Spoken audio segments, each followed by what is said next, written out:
entrevista con Guiberini, el congresista Gino Costa no llegó a ir a la última reunión del Pleno, sostuvo que no era necesario ir y se excusó. Pero sí que fue una gran cantidad de congresistas. Habrán pensado que la cuarentena no era para ellos. Fue un error, no pensamos en la situación en que estábamos. Aquí el video. Entrevista con el congresista de la bancada del Partido Morado, Gino Costa. ¿Qué tal, Gino? ¿Cómo estás? Buenas noches. Mario, buenas noches. Muchas gracias. Gracias a ti. Gusto de saludarte, por supuesto, como siempre. Igual. Gino, no fuiste, felizmente habría que decir en este contexto ya, a la sesión plenaria del 3 de abril. Y digo felizmente porque en esa sesión estuvieron presentes dos congresistas que luego han dado positivo en la prueba del coronavirus. El congresista Meléndez de Alianza para el Progreso y el congresista Castillo de Podemos. Ustedes insistieron particularmente en que esa sesión se celebrase, digamos, virtualmente, ¿es correcto? Mira, desde el primer momento en la bancada morada señalamos que lo que correspondía era que el Congreso pudiera reunirse virtualmente ante la emergencia. Tuvimos un primer pleno que estaba de alguna manera justificado porque era necesario juramentar, elegir a la nueva mesa directiva y modificar el artículo 4 de la Ley Orgánica de Elecciones para tener el plazo necesario para poder hacer la reforma política en los próximos meses. Después se convocó a un segundo pleno precisamente para autorizarnos a funcionar virtualmente. La bancada morada había presentado un proyecto de ley y el Ejecutivo además pidió facultades delegadas. En ese pleno ya se señaló que solo fuéramos un máximo de 70 congresistas para no congestionar el hemiciclo. Y en ese sentido yo me excusé porque teníamos que ir de 9 solo 5. Correcto. Y yo, que había insistido mucho en que nos reunamos solo virtualmente, aproveché para excusarme. Y luego un tercer pleno donde ya no había ninguna necesidad para que nos reuniéramos y menos presencialmente, que fue el pleno al que tú te refieres, donde también fue una invitación para que solo fuéramos, en el caso de la bancada, 5 o 9. Pero al final, por la mitad más uno, importancia del debate, en realidad fueron casi todos los miembros de nuestra bancada y de todas las bancadas. Pero yo, por las mismas razones, me abstuve de ir. Entiendo que en la sesión hubo 77 congresistas presentes, es decir, 7 más de los que se calculó, pero que en realidad algunos que estaban pensados y habían sido convocados para ir no fueron, por ejemplo, algunos de la bancada del Frente Amplio, y que en consecuencia terminó habiendo 16 congresistas que no tendrían que haber estado de acuerdo a lo acordado inicialmente en el pleno. De cualquier forma, ese pleno pudo celebrarse virtualmente y ya existía, digamos, la normatividad que les habría permitido celebrarlo de esa manera y no ocurrió así. Eso fue, digamos, tosudez de la mesa directiva. Bueno, mira, yo creo que desde el primer momento hubiéramos podido sesionar virtualmente. Digamos, el primer pleno se justificaba porque había que juramentar y elegir la mesa. Sí, claro. Aún así, ese primer pleno fue muy extenso. Recuerda tú que eso comenzó a las 5 de la tarde y terminó a las 4 de la mañana. No era necesario que nos tomáramos tanto tiempo. Ya en ese primer momento me parece que había una falta de conciencia de la situación en la que estábamos. Y además el pleno hubiera podido hacerse, yo creo, virtualmente o hacerse muy rápido. Nuevamente fue un pleno muy extenso.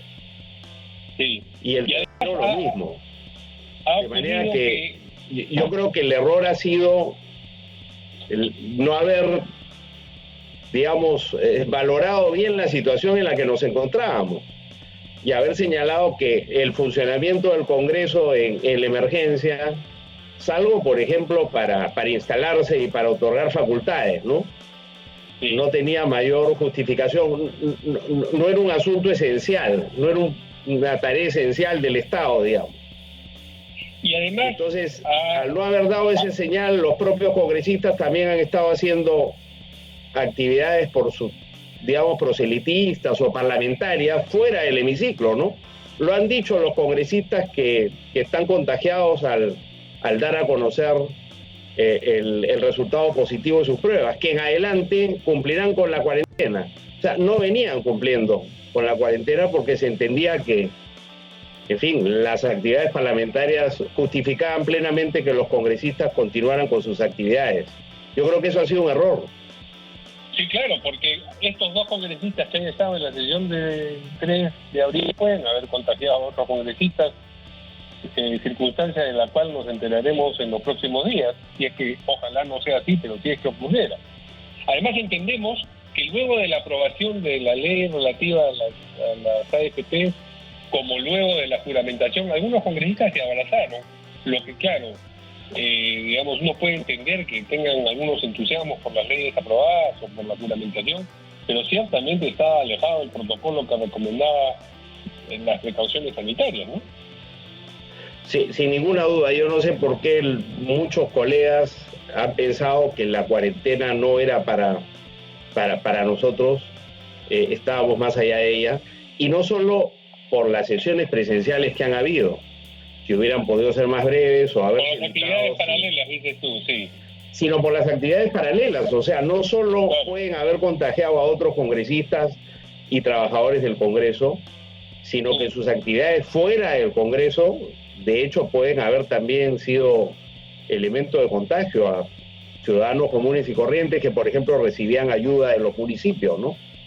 Entonces, yo creo que ha sido un error de parte del Congreso no definir bien, digamos, hasta dónde llegaba el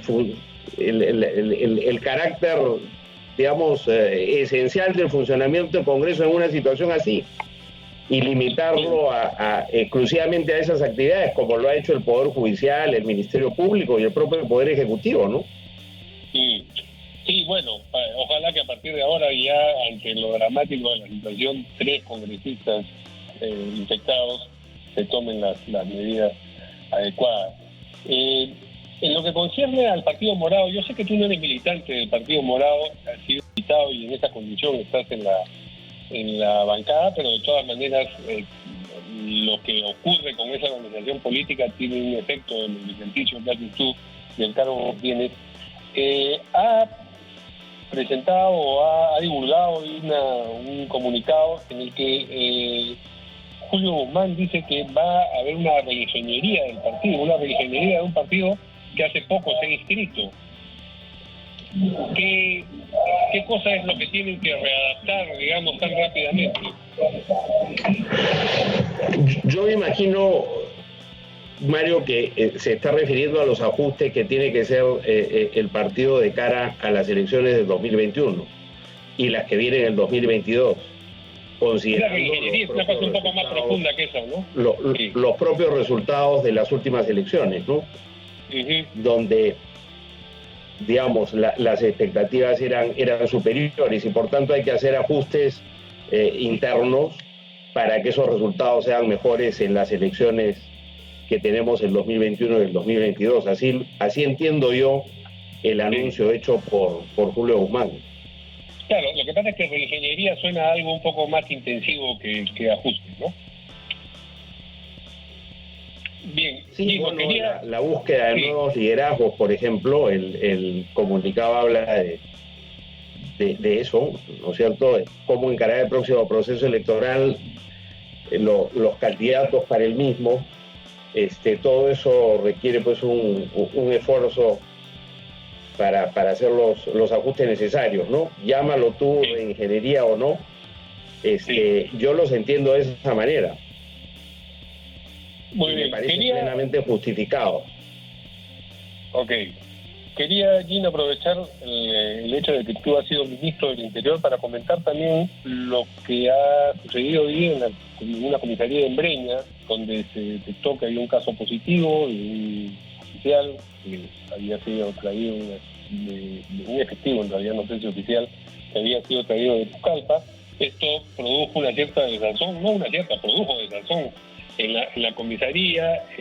Exigieron ellos pues que se sometiera a las demás personas que trabajan en esa comisaría a pruebas y que se hiciera una desinfección. Yo me imagino que esta situación se puede producir en cualquiera y todas las comisarías del país. Sí, sin duda. El personal policial, junto con el personal de salud y las propias Fuerzas Armadas, son los que están más expuestos en una situación como esta. Quizás no tanto como el personal de salud, pero inmediatamente después, porque tienen que en la vía pública hacer cumplir la cuarentena y la emergencia, de manera que están muy expuestos. Y eso demanda, al igual que el personal de salud, que tengan pues el equipamiento de protección mínimo necesario, guantes, mascarillas y demás, y que estén, por supuesto, digamos, sometidos a los controles de salud necesarios, sobre todo si hay colegas que están contagiados y hay un policía muerto, y eso exige entonces que por estar ellos en el primer frente de combate al virus, tengan toda la protección nuestra del Estado. Y eso pasa también porque se les hagan las pruebas necesarias para que puedan tener la certeza, digamos, de que están en buenas condiciones para seguir trabajando, ¿no? Yo creo que son demandas perfectamente atendibles que tendrían que ser prontamente respondidas por el Ministerio del Interior. Porque el peligro es que ante la situación desprotegida que tienen, pues se resistan a cumplir con algunas órdenes. Eso tiene una complicación en sí, pero bueno, lo que están jugándose en algunos casos es la vida, ¿no?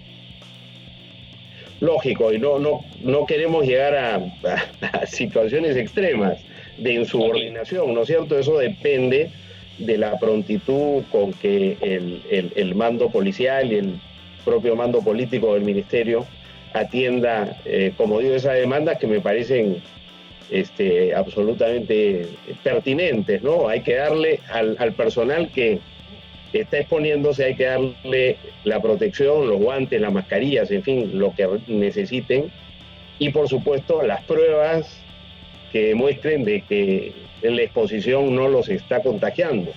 Entre otras cosas porque si están contagiados tienen que ser inmediatamente separados, aislados, ¿no? Claro, por supuesto. Son la población más vulnerable, entonces sí es importante para un buen combate al virus y para que la policía pueda hacer bien su trabajo, que tenga todas las garantías de protección a su personal, ¿no?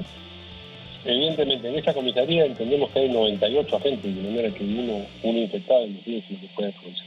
Bien, muchas gracias al congresista de la bancada del Partido Morado, Gino Costa, por esta entrevista. Ya conversaremos pronto, Gino, que esté bien. Gracias a ti, Mario. Si te gustó el video, no te olvides darle like, suscribirte y compartir. Gracias.